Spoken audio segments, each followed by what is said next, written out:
Welcome to Empower Team Call. Tova Privet here. I'm excited to chat with everyone tonight, and I'm going to jump right in because I have lots of notes. So if there's any issues with audio or anything, Sabrina, just text me. All right, so the title of this was, what do you believe about your business? So where this came up is I've been doing a lot of thought work lately, tracking my thoughts that I'm having. And to be honest, for years, I just experienced my emotions and my feelings, and I didn't put a whole lot of work and thought into what are the thoughts behind those feelings and emotions and where are they coming from. And you should do that because the emotional part of our brain kind of is like a crazy kid, sometimes behaves, sometimes it doesn't, not a lot of logic to it. So if you let your actions and your business be run by all your emotions, you're going to be all over the place.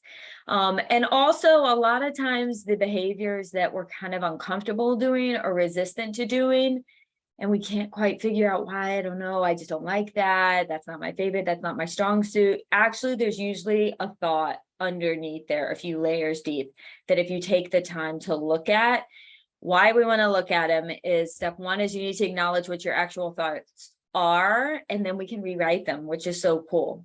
So I'm going to go over a model you may have seen before in a little bit. But before I do that, I want y'all to think about, this is a massive, working this business is a massive paradigm shift. So if you've ever opened your own brick and mortar business before, which I know we have some people who have, Kristen had a restaurant and ran it by herself. So she knows the idea of what it means to go get a small business loan and what that process looks like. I'll tell you right now, if you don't know, it is completely normal for those people to stay massively in debt for the first 3 to 5 years that they're operating. It's not expected to go into the green. So why I'm doing this is I want you guys to start viewing yourself more as entrepreneurs and less in the traditional employment sense. And this is difficult to do. It's been so ingrained in us. All of us have had other jobs, our spouse have had jobs. You show up, you do the work, you get paid. Like very cut and dry. And this is that, but it's not the same approach in your brain. And if you don't work on that paradigm shift, you're going to feel frustrated. You're going to feel like I'm working really hard and the output is not worth it. And if you're feeling that way, it's just because your thoughts are in the old paradigm and you need to do some work to get into the new one, which we can totally do. Don't be discouraged. So other examples of brick and mortar businesses, if you decided to open a gym, you have to get the space and all the equipment. If you did a restaurant, we said, or if you're a real estate agent, like that's going to take time. So the point is those people operate for years, number one. And number two, they go into debt and they work high hours for low money for a while because they know it's not going to stay this way.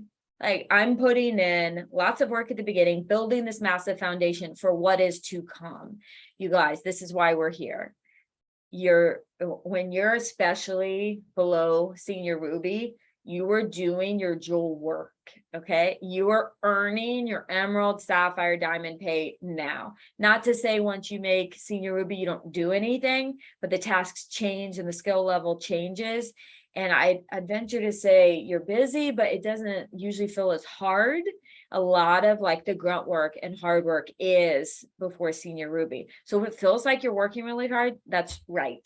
That's absolutely right. Another way to look at this is think of other high earners. So our diamonds, let's just say average diamonds earn over 300,000 a year. So that is good money, you guys. And there's lots of diamonds who earn way more than that. But let's start with there. What other professions earn 300K a year?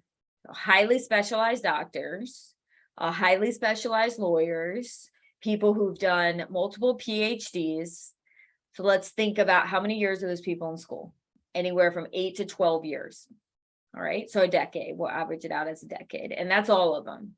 So they put in a decade of work during which they make $0, during which they go into massive debt for all the schools. So they give up lots of money, lots of time, lots of years in the hopes of yes, they care about what they're doing, but also it's going to be fiscally rewarding later. So it's the delayed gratification of an entrepreneur or another high figure earner. And guys, the cool thing about Plexus is it doesn't take 10 years. And so what if it does? Like, okay, whatever, you're not an average, you take 10 years, fine. But any other profession that's going to yield even similar benefits.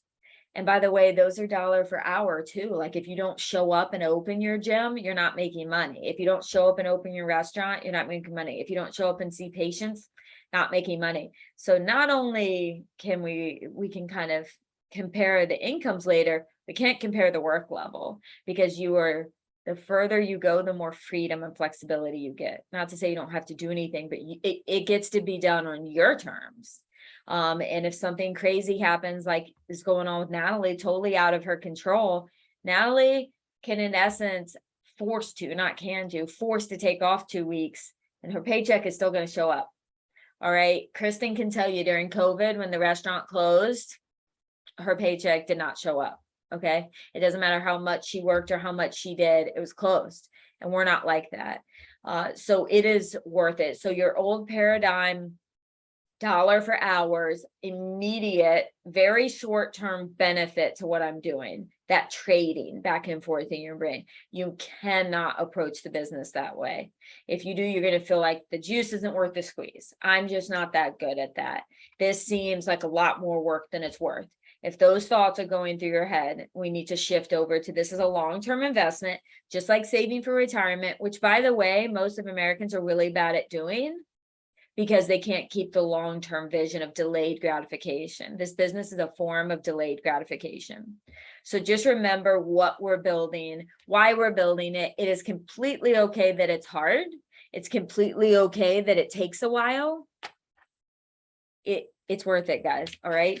So just make sure you're reminding your brain of what it's doing, why it's doing it. And another thing, sometimes I have people tell me, they want to stay in their line of work, which is fine. But I want you to ask this question, even if you want to keep working. And I had every intention of continuing to work as a paramedic for another 10 years. Things change. And that's not to say it'll change for you. There's still diamonds who work their jobs. Where are you going to be in that job 10 years from now and 20 years from now? What is your income potential? What is the flexibility that job is offering you? What are the challenges and personal growth and leadership that job is offering you?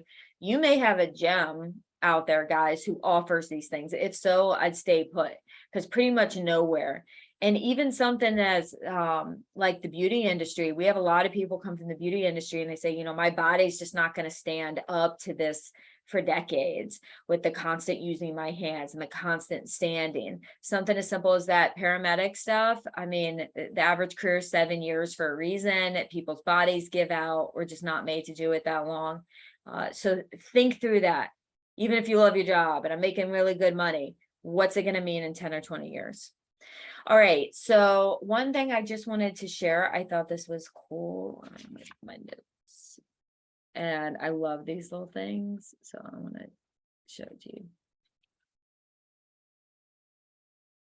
Okay. Can you guys see that? Okay. All right. So what do you see? If you can tell me in the chat, what's the first thing you see?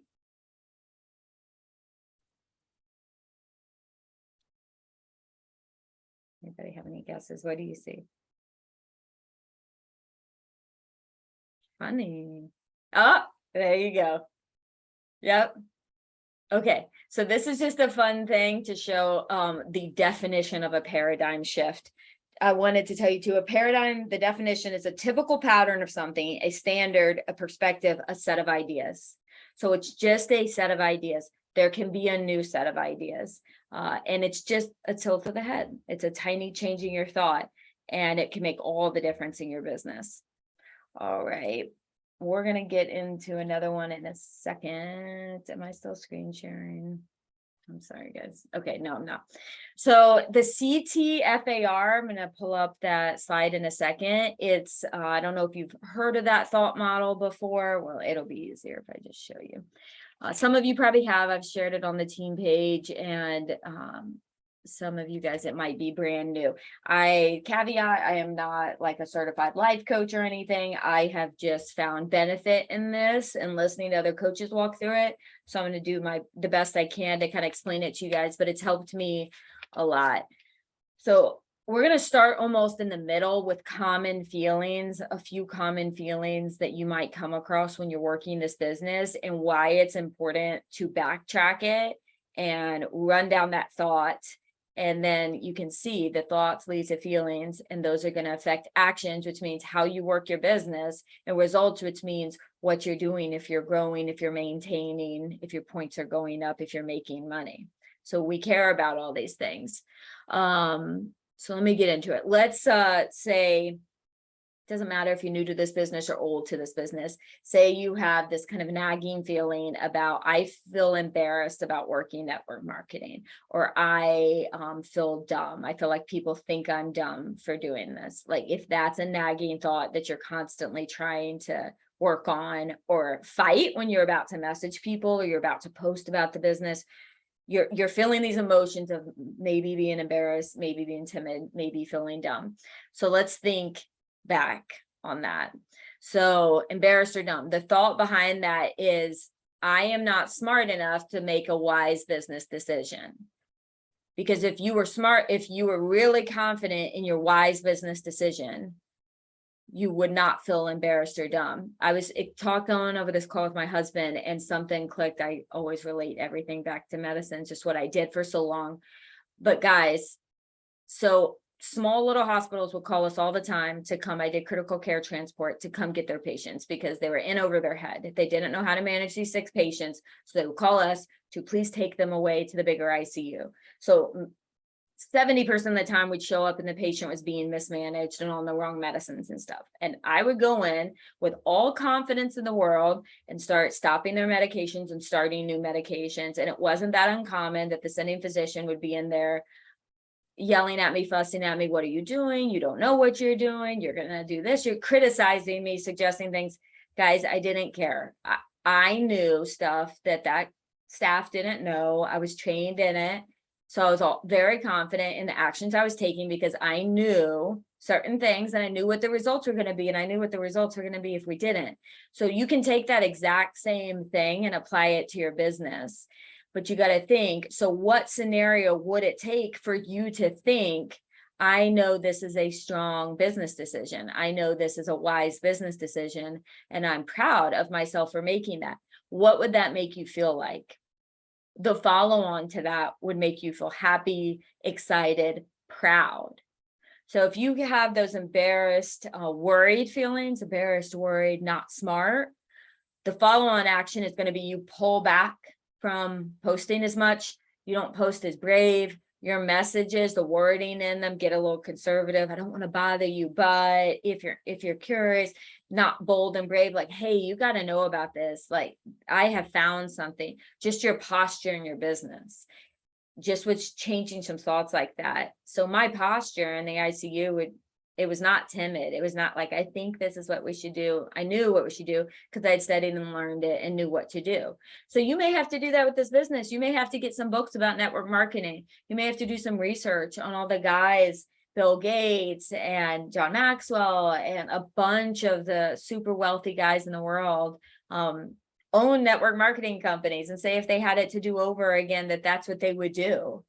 And so you might have to build your belief, is my point. But this is just one example. And I really want you to know the process of it more than the specific example that I'm saying. That's just a common one.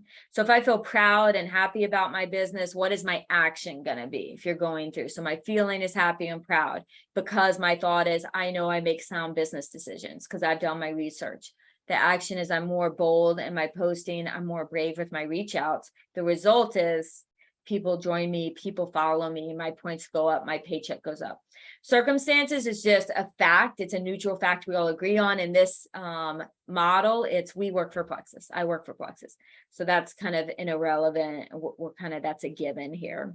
So that was the first one I wanted to go through, where it's kind of the flip of it. Hopefully that makes sense. But I would write down, what is the most common 1 or 2 negative thoughts you find yourself or here, not even that. you got to start with your feeling. What are you feeling about your business? Sometimes when you're not feeling positive, what are you feeling? And you got to put a name to it. You can't just be like bad. So really take some time, even if you got to Google like a list of emotions, what are you actually feeling? Are you feeling scared? Are you feeling worried? And what was helpful to me to think about, if I wanted to not feel this way, what would have to happen?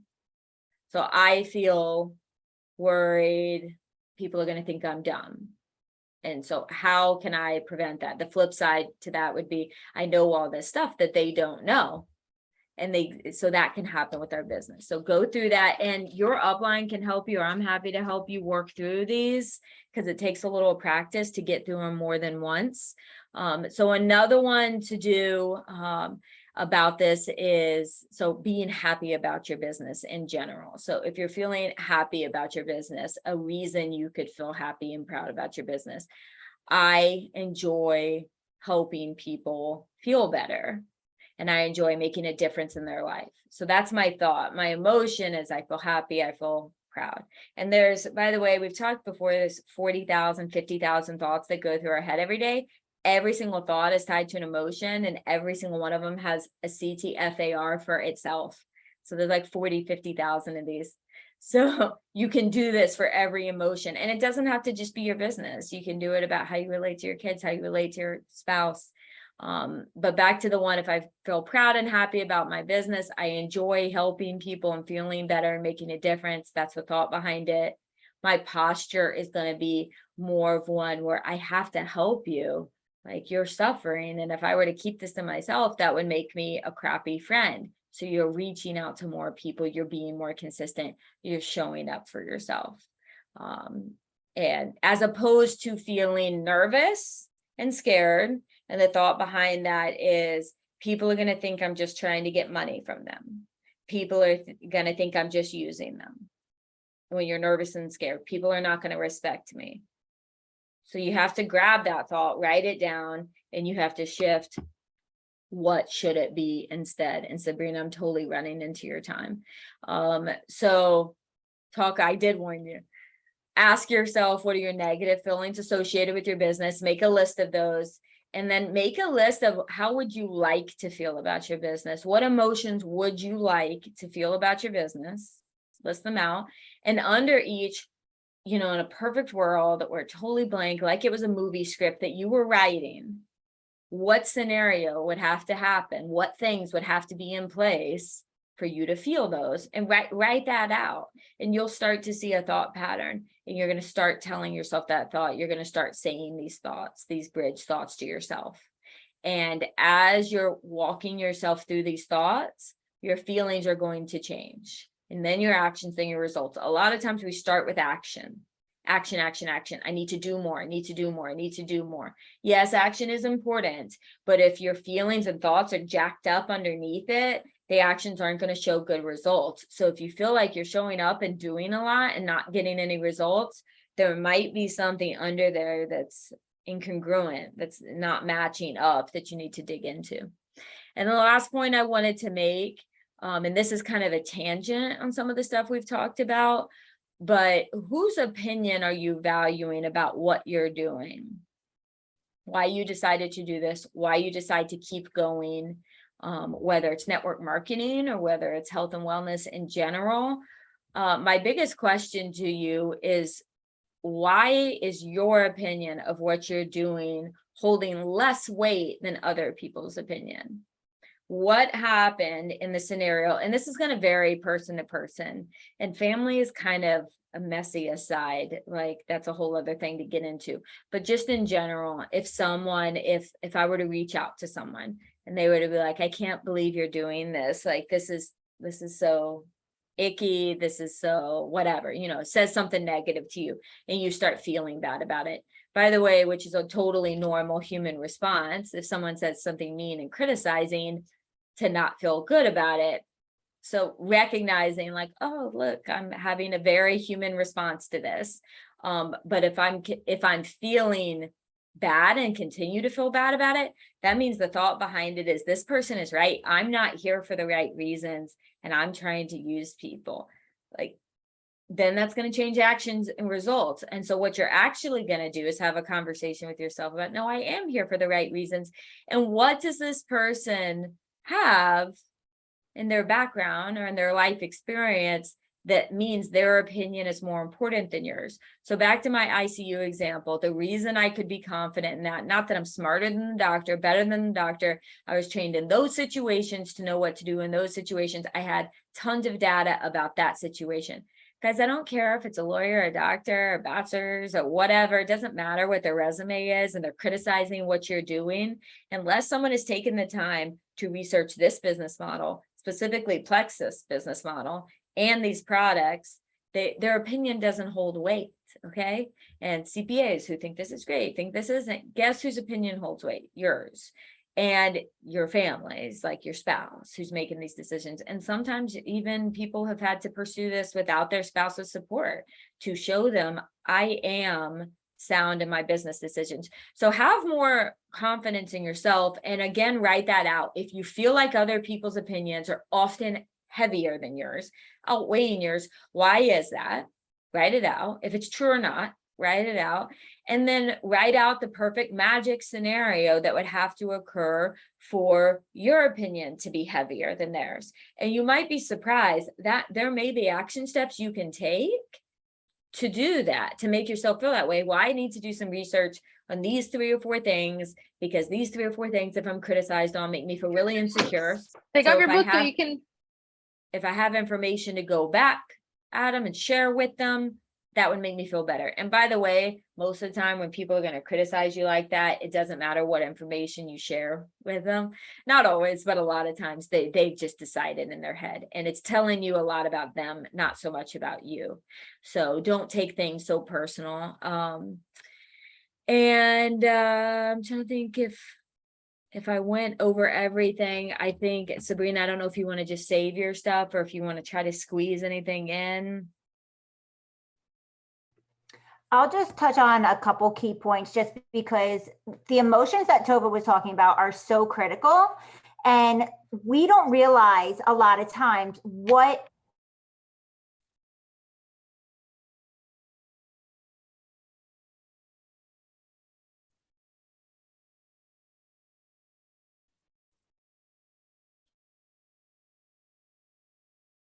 also leaks is negativity, also frustration. So if you are feeling that way, your team is also going to feel that way as well.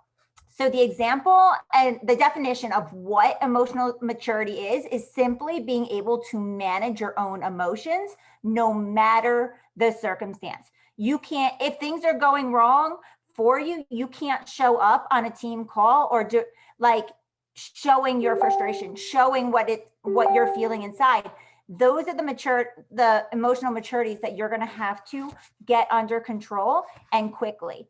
So I know we don't have much time, but I just want to go over some examples. So holding yourself responsible and not being the victim is going to be key. You have to rise above and be able to take the initiative, get back into that driver's seat and push ahead no matter what your circumstances are around you.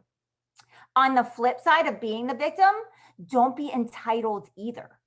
You can't say my business is struggling because of blank. My team isn't doing blank. It becomes an issue when you don't take responsibility for your own actions. And that's what emotional maturity is. Your business starts with you, and you can't play the victim or the entitled card. Those are key. And we're going to go over a lot of this in the Pink Power call. So I'm just going to briefly go through it. Willing to be vulnerable about your struggles. You want to build somebody up and give them credit where it's due. If somebody is pushing forward or somebody's achieving a higher rank or somebody just promoted, be thankful, be grateful for them, show them that you're excited for them. Don't be disgruntled. That's emotional maturity. Rise above, because it should make you want to work harder within your own business if you see somebody advancing. So keep that in the back of your head. Don't be negative.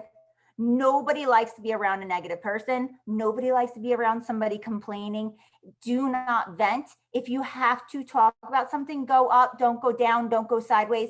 There's so many ways to get things off your chest, and it never, ever should go to your sidelines or down.